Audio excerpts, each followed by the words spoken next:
세상에 정신 팔리지 말고 선교하라는 제목으로 하나님의 말씀을 진행하겠습니다. 오늘 우리 한국교회는 세계에서 두 번째 선교 대국이 되었습니다. 미국을 이어서 세계에서 가장 많은 선교사를 파송한 국가가 되었습니다. 이는 참으로 놀라운 기적이고 큰 축복입니다. 한국교회가 이만큼 성장하고 복을 받게 된 것은 선교와 무관하지 않습니다. 하나님께 선교를 감당하도록 우리나라와 한국교회를 축복하셨고 한국교회가 그 뜻을 헤아려서 선교의 열심을 내었죠. 그렇기 때문에 하나님께서 이 땅에 복을 내려주신 것입니다. 선교는 선택이 아닙니다. 옵션이 아닙니다.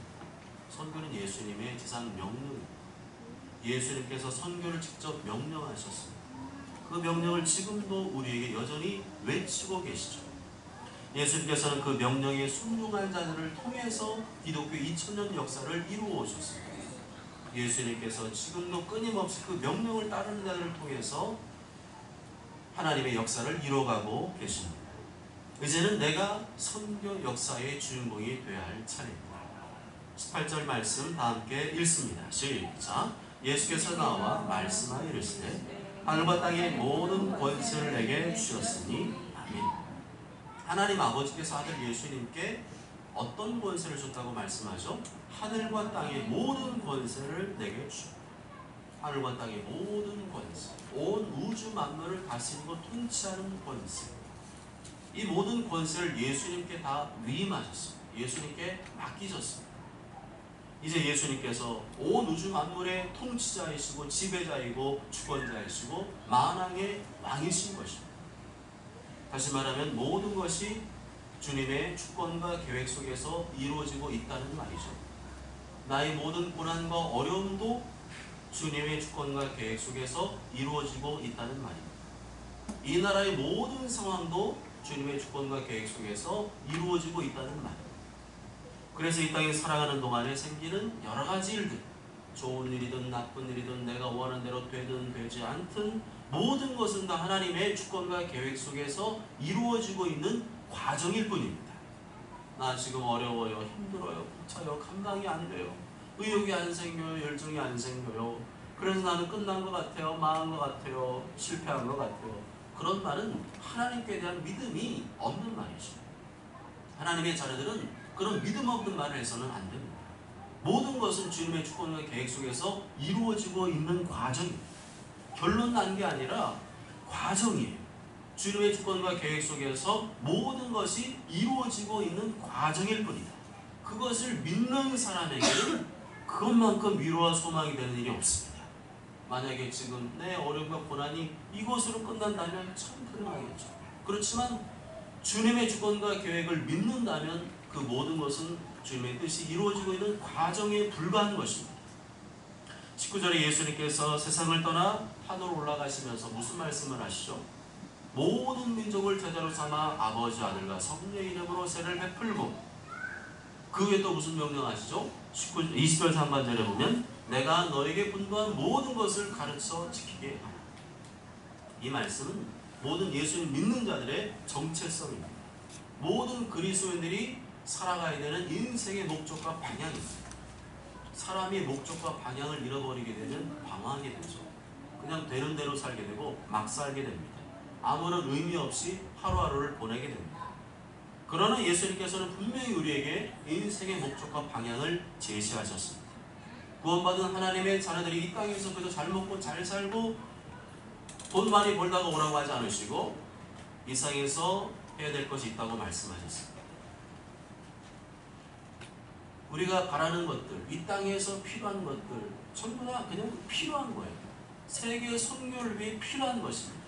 세상 사람들은 그게 인생의 목적이고 그것을 얻기 위해서 자기의 모든 에너지와 노력을 기울이지만 우리 예수님 믿는 사람들에게는 모든 것은 다 세계 선교를 위해 필요한 것입니다. 나에게 주신 모든 것은 세계 선교하는 것에 필요한 것이기에 주신 것입니다. 세계 선교하는 데 물질이 필요하니까 물질을 주신 것이고, 어떤 직책이 필요하니까 직책을 주신 것이고, 재능이 필요하니까 재능을 주신 것입니다. 우리는 모든 것을 선교의 관점으로 바라봐야 됩니다. 예수님께서 왜 나에게 물질 주셨다고요? 세계 선교 감당하라고. 예수님 왜 나에게 직책을 주셨다고요? 세계 선교 감당하라고. 예수께서 왜 나에게 죄를 주셨다고요? 세계 선교 감당하라. 그런데 나는 선교하고 싶어. 그런데 물질을 안 주시는 것 같아. 직책을 안 주시는 것 같아. 재능을 안 주시는 것 같아. 그럼 어떻게 시작이 될까요? 각자 자기에게 주신 분량대로 하면 됩니다. 나에게 주신 분복대로 하면 되는 거죠. 예수께서 많이 준 사람에게는 많이 구할 것이라고 하셨고 적게 준 사람에게는 적게 구할 것이라고 하셨어요.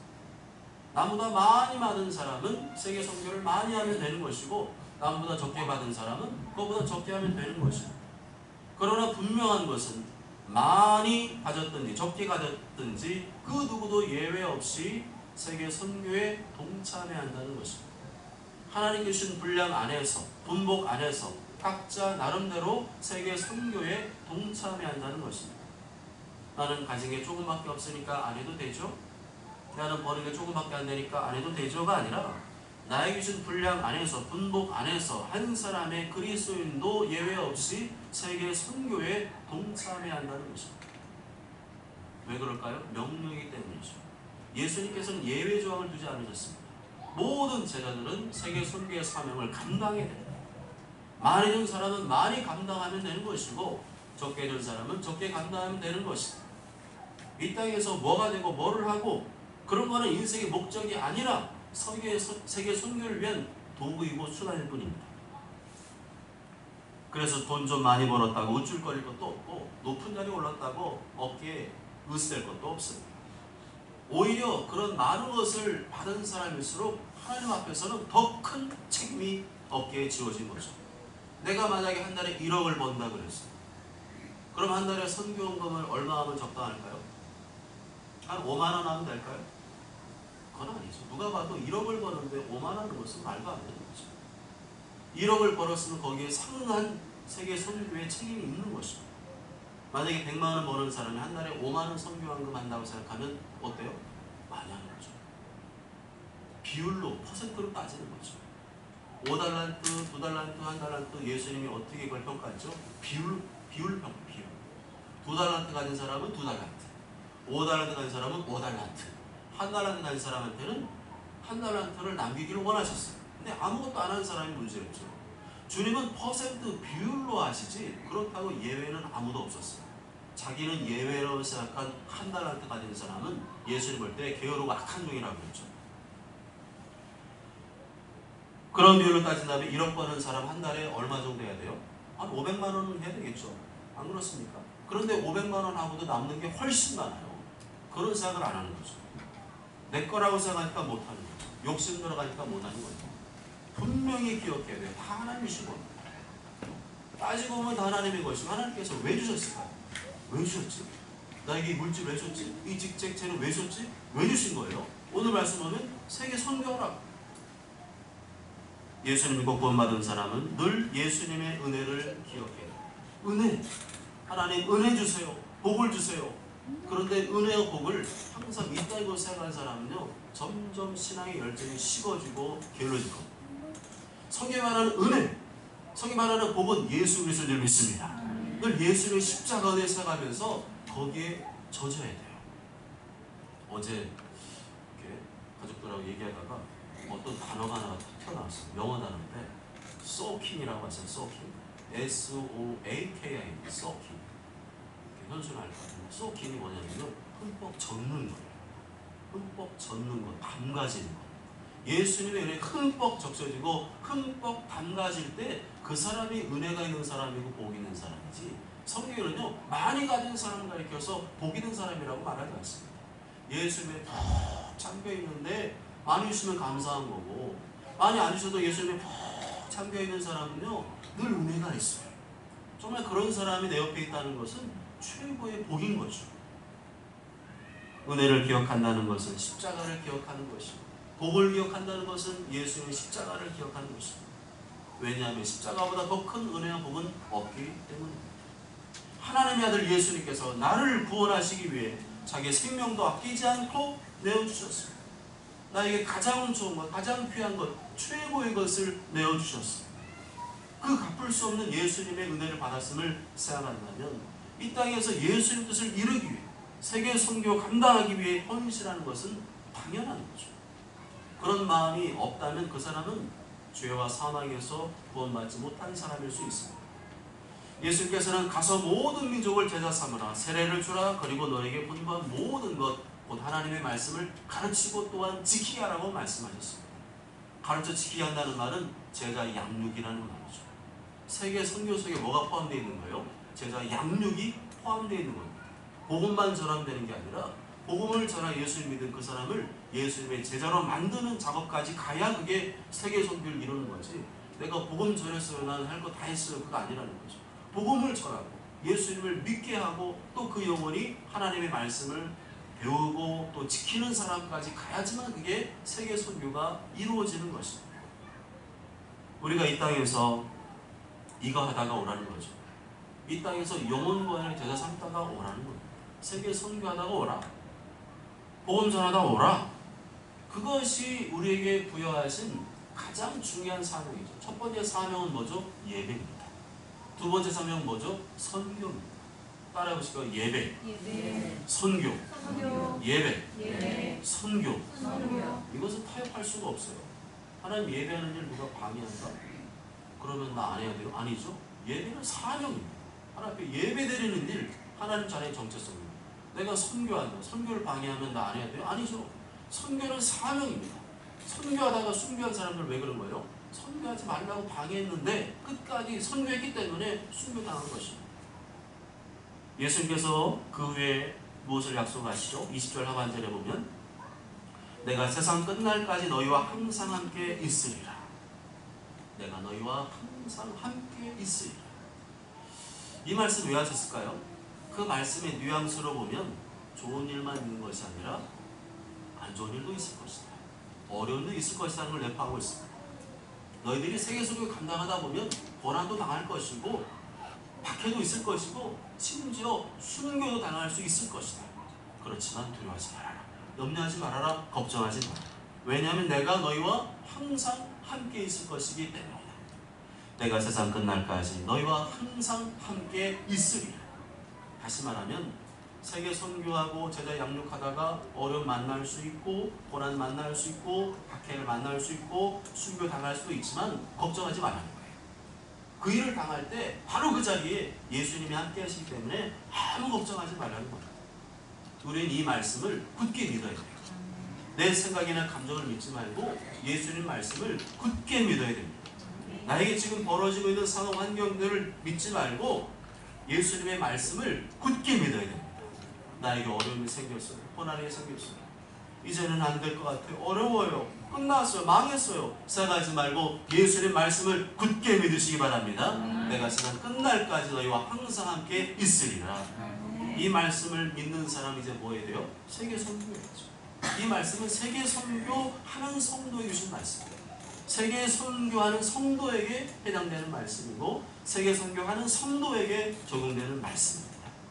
그래, 내가 예수님 말씀대로 해야지. 나도 사는 게 어렵고 힘들지만 내가 세계 선교를 해야지. 어려워도 힘들어도 세계 선교 감당해야지. 어렵고 힘들어도 영혼 구원하여 제자 삼아야지. 이것이 예배와 함께 이 땅에 내가 존재하는 이유이지. 그런데 어떤 성도는 이렇게 생각하죠. 하나님 나한테는 축복도 안 해주시고 은혜도 안 주시고 복도 안 주시고 그러니까 요새 설마도 안 나요. 그거는 예수님의 말씀에 대한 불신의 태도입니다. 내가 지어낸 생각과 말을 믿지 말고 예수님의 말씀을 믿어야 됩니다. 그럼에도 불구하고 내가 너희와 항상 함께 있겠다 말씀하셨지. 그럴수록 내가 너희와 항상 함께 있을 것이라 말씀하셨지. 아무 걱정하지 말고 너는 세계 선교에 힘쓰라고 하셨지. 아멘. 마가복음 16장 15절 이렇게 말씀하죠. 너희는 온 천에 다니며 만민에게 복음을 전파하라. 예수는 여기도 무엇을 명령하셨죠? 세계 선교, 영혼 구원을 제자 삼으라. 선교를 명령하셨어요. 예수님의 최고의 관심은 이거라는 거죠. 온 세계 열방에 복음이 전파되는 것, 땅끝까지로 복음이 전파되는 것, 그래서 하나님 택하신 백성들이 구원받게 되는 것, 여기에 예수님 관심을 갖고 계시고 여기에 에너지를 쏟기를 원하시고 계십니다.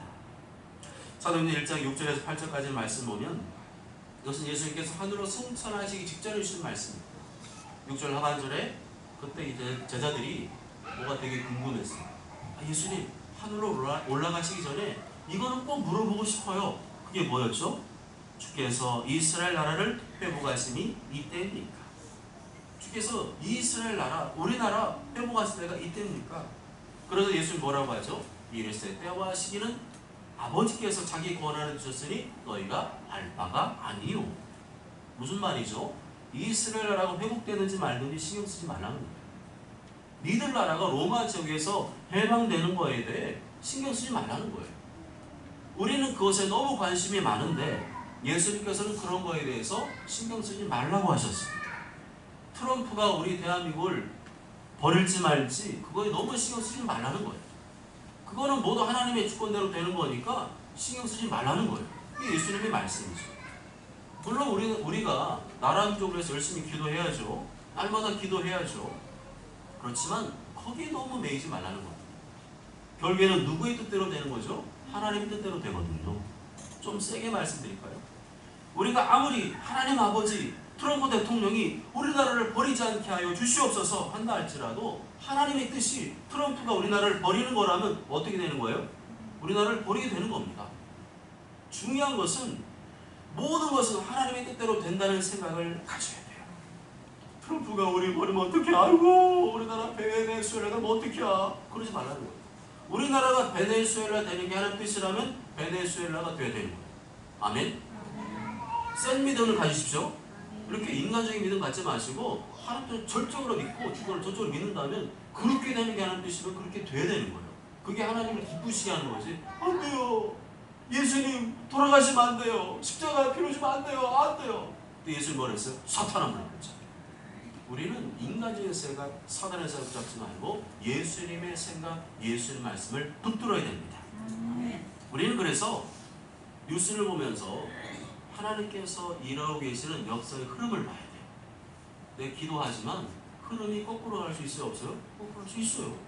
나 열심히 기도하는데 하나님 그렇게 안 되길 원합니다 기도하지만 흐름이 거꾸로 갈 수 있다니까요. 그 흐름이 어떻게 흘러가는지를 봐야 돼요. 여러분들 기도하는 제목도 그 흐름을 봐야 돼요. 나는 열심히 하나님 이렇게 되길 원합니다. 이렇게 됐으면 좋겠습니다 기도하는데 그 흐름대로 안 가고 오히려 거꾸로 갈 수 있다니까요. 그런데 그 흐름이 뭐예요? 하나님의 뜻이에요. 하나님 이렇게 되면 안 됩니다. 정말 그렇게 되면 안 돼요. 우리 기도해야죠. 그렇지만 그렇게 안 되더라도 안 되는 것을 하나님 뜻으로 받아들여야 됩니다. 고집이죠. 고집 부려봐야 소용없어요. 그건 하나님 뜻이 아니라 내 고집이에요. 하나님 이렇게 되게 하면 아무튼 그렇게 안 되면 그건 내 고집일 뿐이죠. 하나님의 뜻대로 되는 거예요. 하나님 뜻이면 그렇게 되는 거죠. 그래서 예수님께서는 그런데 신경 쓰지 말고 그런데 얽매이지 말고 뭐하라 그랬어요? 너희는 세계 선교에 힘써라. 할렐루야. 온 천에 다니 만민의 복음을 전한 일에 신경 써라. 너희는 모든 민족에 가서 영혼권의 제사는 일에 신경 써라. 너희는 세계 선교에 신경 써라. 그게 주님의 음성인 줄 믿습니다. 우리가 전쟁 나지 않게 해달라고 기도해야죠. 그렇지만 전쟁 나는 게 하나님 뜻이면 어떻게 돼요? 전쟁 나야 되는 거예요. 좀 제가 세게 말씀드릴게요. 하나님의 자녀들이 정신 못 차리고 죄짓고 악한 길로 가면 전쟁을 일으켜서라도 정신 차리게 하시는 게 하나님 뜻입니다. 성경에 나오는 역사가 다 그거예요. 세계 역사들을 보세요. 사람이 피 흘리지 않고 하는 뜻이 이루어진 적이 있나요? 없어요. 하나님의 심판이 임하게 되면 실제로 많은 사람이 피를 흘리게 됩니다. 지금 우크라이나 러시아 전쟁 많은 사람이 피 흘렸어요. 젊은 군인들 현수만한 현수 또래들이 다 지금 전쟁터에서 죽고 있어요. 죽고 부상당하고 집에 가고 싶어. 어딜 가? 그런 분위기에 살고 있다니까요. 현수는 행복합니다. 우크라이나 가자지고 지금요 막 폭탄 터지고 막 팔다리 잘려지고 지금 난리예요. 하나님의 진노와 심판이 임하게 되면 실제로 많은 사람들이 피를 흘리게 됩니다. 전쟁이 일어나게 됩니다. 전쟁 때 수많은 젊은 군인들이 부상을 당하고 우리 아들들이 팔다리 잘려나가고 있습니다. 갑자기 머리 위로 미사일 날아가고 폭탄 떨어지고 많은 사람 죽고 막대한 피해를 입고 많은 건물들이 파괴되고 있습니다. 그런 일 누가 허락하신 거예요? 하나님께서 허락하신 거예요. 하나님의 뜻을 이루기 위해서 그런 것을 허락하신 것입니다. 결국에는 어떻게 돼요? 내 뜻이 아니라 하나님의 뜻대로 내 기준으로 보지 말고 하나님의 뜻 기준으로 봐야 됩니다. 그렇다고 하나님께서 전쟁을 즐기시는 분이냐? 그건 아니잖아요. 그렇게 말하면 안 되죠. 하나님께서는 전쟁을 좋아하시는 분이 아닙니다. 인간들이 또 내가 고생하고 피 흘리고 고난당하고 병들고 고통당하는 거 좋아하시는 분이 아니세요. 무슨 세디스트도 아니고. 그런데 너무 인간이 완악하니까, 인간이 너무 말을 안 들으니까 어쩔 수 없이 그러시는 거죠. 사랑하는 자녀를 징계할 때 웃으면서 징계하는 사람은 있어요. 사이코패스가 아니면서 하도 말을 안 듣니까 그러는 거죠.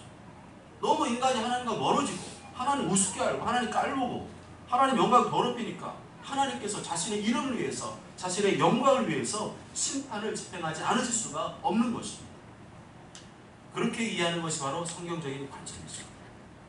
전쟁도 안 나고 피 한 방울 안 흘리고 그러면 얼마나 좋겠어요. 우리의 바람이죠. 정신병자가 아니고서 그러길 바라는 사람이 어디 있겠어요. 그래도 우리는 기도해야 됩니다. 하나님, 그런 일이 일어나지 않기를 원합니다. 난리가 나고 나라가 어설고 전쟁이 날지라도 하나님, 그런 일 생기지 않기를 원합니다. 그렇게 기도해야 되죠. 그렇지만 거기에 정신 팔리지 말고 뭘 하라는 거예요? 세계 선교하라는 거예요. 자꾸만 그런 게 신경 쓰고 그것 때문에 막 안 날라고 그것 때문에 막 불안해하고 그러지 말고 뭐 하라는 거예요? 세계 선교에 영혼권의 제자 삼으라. 이게 주님의 음성인 줄 믿습니다. 오히려 사람들의 심리가 불안해지잖아요. 나라가 어렵고 힘들어지고 불안해지고 막 전쟁 위기설 나돌 그러잖아요. 그럴수록 그때야말로 복음을 전하기가 더 좋을 때예요. 사람이 뭔가를 막 붙잡으려 하거든요. 그때 세계 선교 영혼이 집중하면은 거기서 열매가 더 많이 나올 수가 있어요. 다시 강조 말씀드리지만 내가 원하는 말을 항상 말씀드리며 기도하십시오. 그렇지만 그렇게 되든지 안 되든지 하는 것은 하나님의 뜻인 걸 알고 그러거나 말거나 우리는 내가 원하는 되든지 안 되든지 영혼권을 저자 삼는 일, 세계에서 감당하는 일에 우리가 더 많은 신경과 또 관심을 기울여 줄 믿습니다. 내 옆에 폭탄 떨어지고 미사일 떨어질 수 있어요. 여러분 상상하셔야 됩니다. 떨어질 수 있다니까요. 남의 얘기 같죠? 러시아랑 우크라이나 전쟁 날 줄 누가 알았어요? 아무도 몰랐잖아요. 이제는 전쟁 없는 시대에 살 수 있을 것 같았잖아요. 그런데 지금 미국이랑 중국이랑 무슨 관계예요? 지금 중국이 자꾸 시비 걸잖아요. 중국이 자꾸만 전 세계 막 네트워크에다가 막 자꾸 심어놓고 정보 캐내고 스파이 심어놓고 그래서 미국을 막 그죠? 점점 압박을 가하니까 미국이 열받은 거죠. 그래서 지금 미국이랑 중국이랑 일촉즉발입니다. 대만을 사이에 두고 양안 전쟁이 벌어지면 않으냐? 중국은 양안 전쟁 일으킨다고 했어요. 2027년 정도에 전쟁 일으킨다고 그랬어요. 그러니까 미국이 지금 막 준비하고 있는 거예요. 지금 우리나라 그런 시대 속에 지금 한복판에 있다니까요.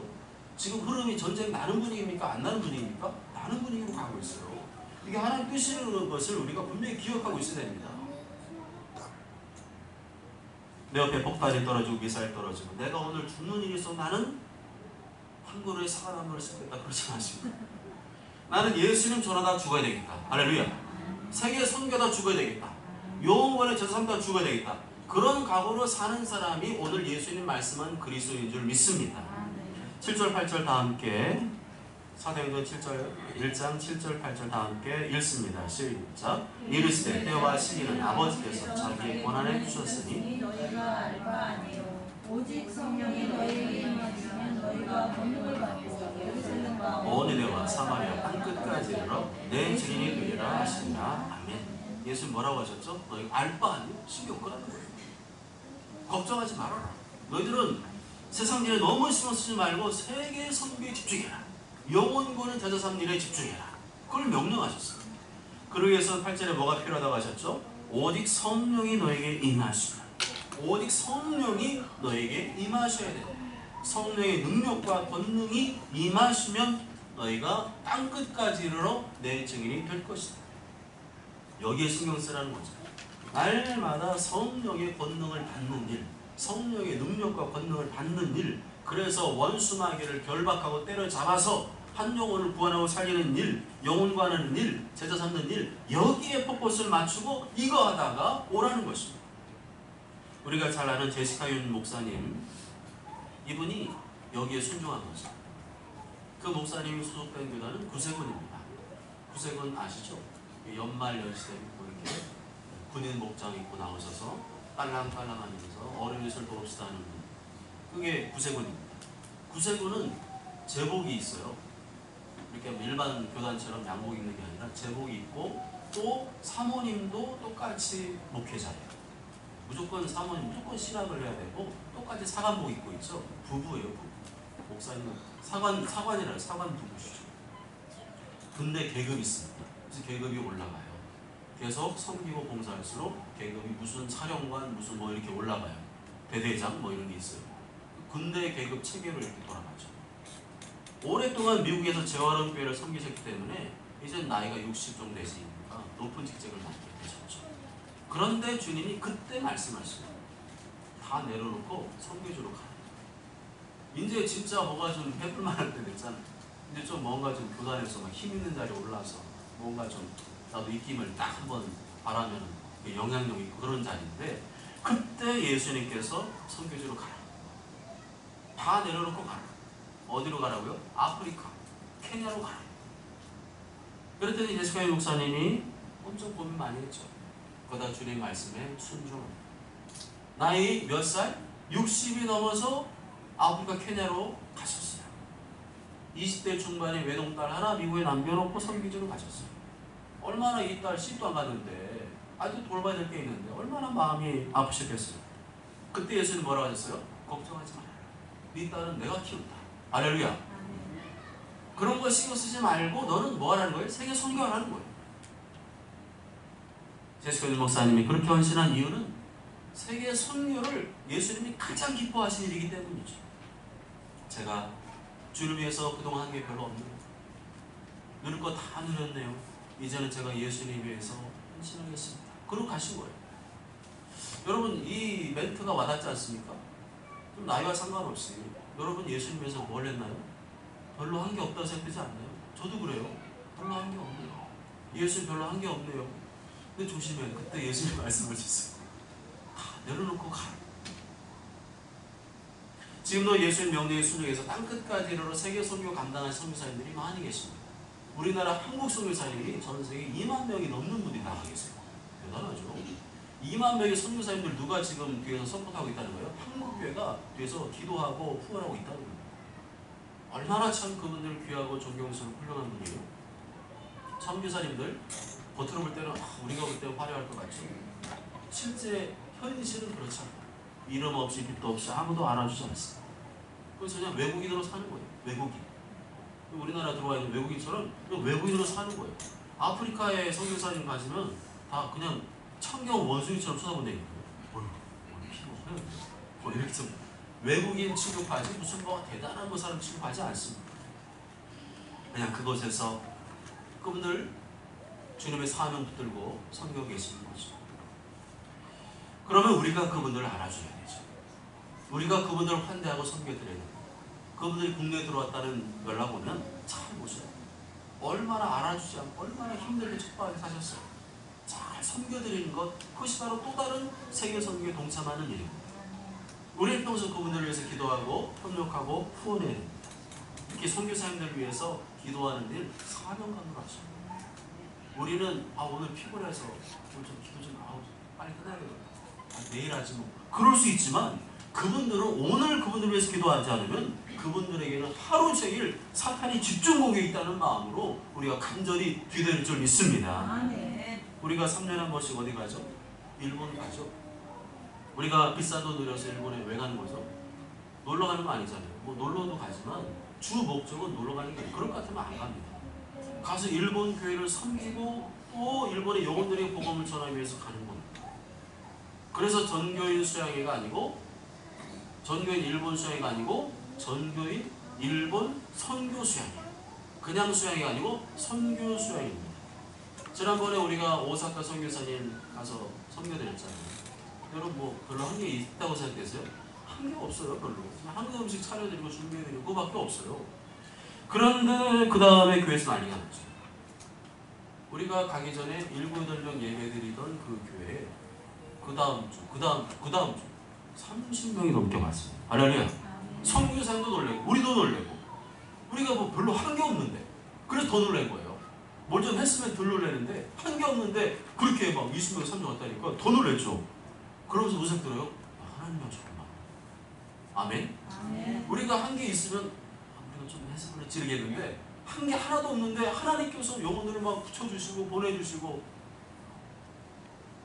중요한 것은 우리가 순종하는 것입니다. 이것저것 따지면 아무것도 할 게 없어요. 아무튼 내년에요. 아무튼 뭐 반대하든지 뭐 하든지 저는 6월달에 갈 거예요. 안 가면 저 혼자라도 갈 테니까. 6월달에 뭐 한다고요? 일본 선교 수행에 갈 예정이니까 지금부터 뭐 하셔야 돼요? 준비하셔야죠. 이제 얼마 안 남았어요. 지금부터 기도로 준비하시고. 그때 왜 그런 일이 벌어졌을까요? 기도로 준비한 거예요. 우리가 계속 일본 선교 수행하기 위해서. 여러분 지금부터 일본 선교 수행에 넣고 기도하셔야 됩니다. 영적인 전쟁이 벌어지거든요. 기도 많이 하고 하면 거기에 영적인 하나님의 지원, 사격, 공격, 폭격이 이루어지지만 기도 안 하고 의도 터지고 오는 거죠. 물질도 준비하시고. 이건 너무 뜻깊은 일이잖아요. 내가 뭐 갤럭시 S26 사는 것보다 더 뜻깊은 일이잖아요. 내가 주님을 위해서 별거 아니지만 일본 선교 수행에 동참한다. 이것보다 기쁘고 영광스러운 일이 어디 있습니까? 사랑하는 여러분, 예수님께서 구원받은 하나님의 자녀들에게 원하시는 것 딱 한 가지로 요약한다면 뭐일까요? 성경. 땅끝까지 이르러 예수님의 증인하라. 영혼과의 제자 삼으라. 이 땅에서 그거 하다가 오라고 하셨습니다. 분명히 예수님께서 우리의 삶을 최종 평가하실 때 물으실 겁니다. 너 아무개야, 내가 선교하라고 그랬는데 너 선교 좀 했니? 영혼과의 제자 삼으라 했는데 좀 했니? 분명히 물으실 거예요. 근데 그때 안 한 사람은 그게요, 제가요 하려고 그랬는데요 이래서 못하고 저래서 못하고 참 그게 참 그렇더라고요. 절대 저는 기뻐하지 않죠. 좋은 평가 없어요.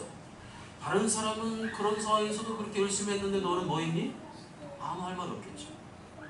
세계 선교에는 이유가 없습니다. 누구라도 예수님 믿는 사람은 전도, 세계 선교하는, 영혼 구원하는, 제자 삼는 일, 온천에 복음 전파하는 일을 가장 인생의 중심에 두고 살아야 돼요. 그 일을 감당하도록 우리에게 물질을 주시고 건강도 주시고 직책도 주시고 재능도 주시는 것이죠. 그래서 이 땅에서 잘 먹고 잘 살다가 부자 되고 성공하다 오라는 것이 아니잖아요. 주님을 위해서, 교회를 위해서, 복음을 위해서, 세계 선교 위해, 영원의 제자 삼기 위해서 우리가 드리는 모든 희생과 헌신은 하나님 나라에서 상급과 보화로 바뀌게 되는 줄 믿습니다. 여러분이 헌신한 만큼 절대로 마이너스가 아니라 지금 플러스 알파로 천국에서는 바뀌고 있는 줄 믿습니다. 어쩌고 저런 모든 것. 예수님께서 나를 죄와 사망에서 구원하신 이유는 하나님께 예배하는 일, 그리고 세계 선교가 감당하는 일을 기억하시고 내 인생의 모든 목적과 방향을 세계 선교에 맞추게 되시길 주님의 이름으로 축복합니다. 아멘.